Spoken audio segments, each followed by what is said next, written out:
just pushing it in. Now the LCD is going to be installed.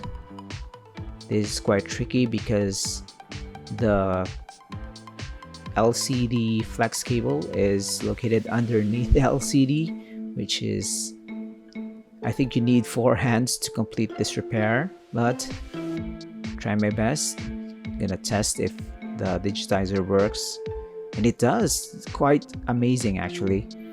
I'm very stressed out by this repair, and now it's working. This is encouraging, which is nice. You can now type on it. Also testing the home button. It's time for us to assemble everything. So we're in the home run stretch. So I'm gonna put back the very tiny screws and trying to bury my head in just to focus.